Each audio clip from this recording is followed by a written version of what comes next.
Above the rustle of the wind in the crisp leaves of the huge oaks on the front lawn, he could hear the sighs, moans and giggles, and they filled Michael with a murderous rage. Hello everyone and welcome to today's installment of Beyond the Mask.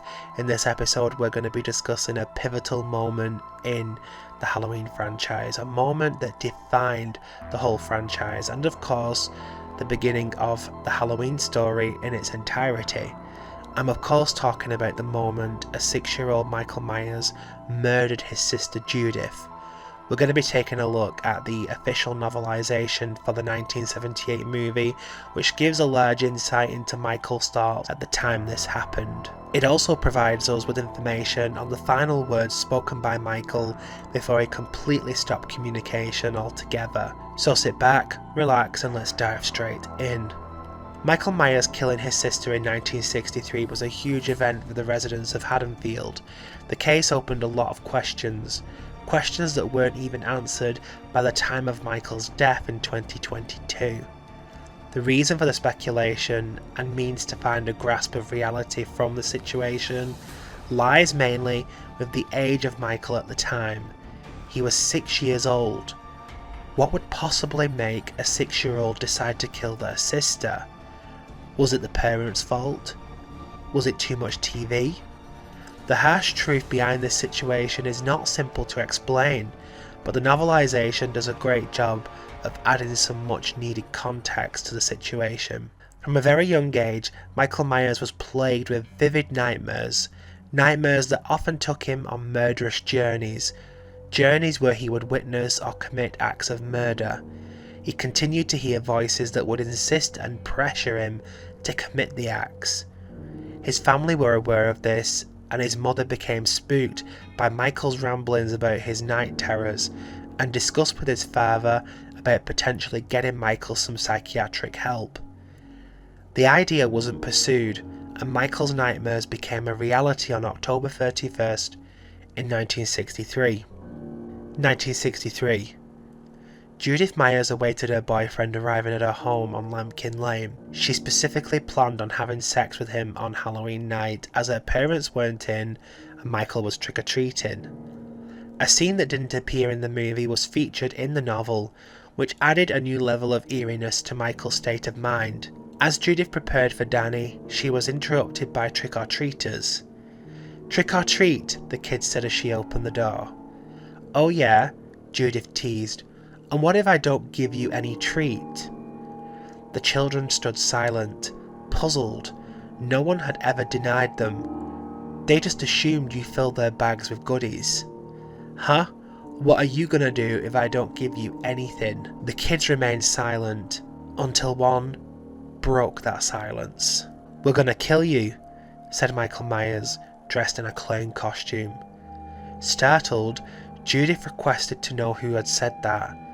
The kids remained silent, but she recognized Michael, her brother amongst them, and immediately knew it was him. "Michael Myers, was that you? Because if it was, it's not funny, and I'm telling mother and father when they come home," said Judith. Michael's response was chilling, yet a clear example of his state of mind. "I'm not Michael. I'm a clown."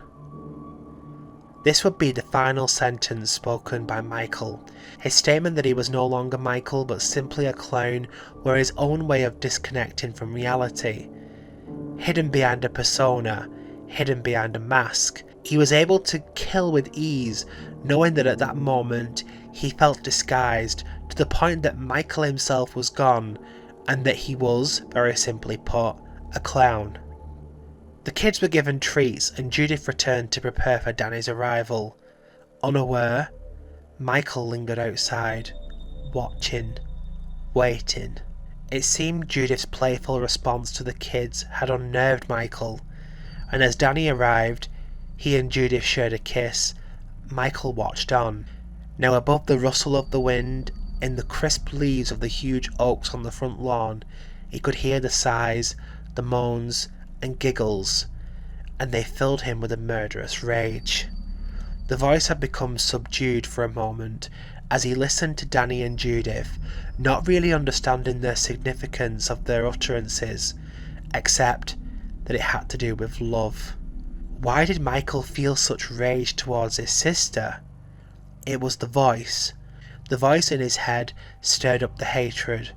It had done so in his dreams. Michael was initially trick-or-treating, but the voice had instructed him to return home.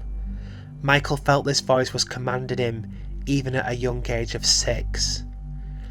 As he observed the antics of his sister, Michael had one thing in mind that he wanted to do. He wanted to kill her. Judith was alone. Danny had left. Michael moved upstairs. With a butcher knife in hand and a mask covering his face, he entered his sister's room. Startled by his arrival, Judith questioned his presence instantly.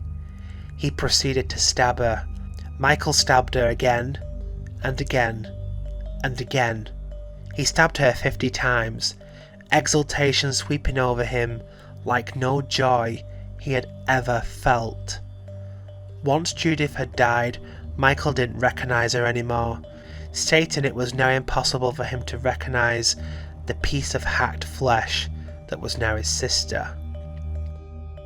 Even following his parents' discovery of his crime and the investigation, everyone couldn't believe Michael's crime. He was described as an innocent boy, with soft eyes and a warm glow whenever he was approached by adults and children alike. What was hidden beneath the surface was a darkness that simply saw his sister as a piece of hacked flesh. Her happiness filled him with hatred, a murderous hatred.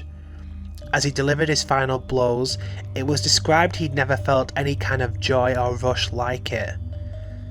Dr. Samuel Loomis later assessed and concluded that Michael was pure evil. The novelization definitely contributes to this theory. But what do you guys feel about that statement? Comment down below and share your thoughts. Thank you very much for watching, guys. If you enjoyed the content, please like the video and subscribe to the channel. Until next time, and remember, what was living behind Michael's eyes was purely and simply evil.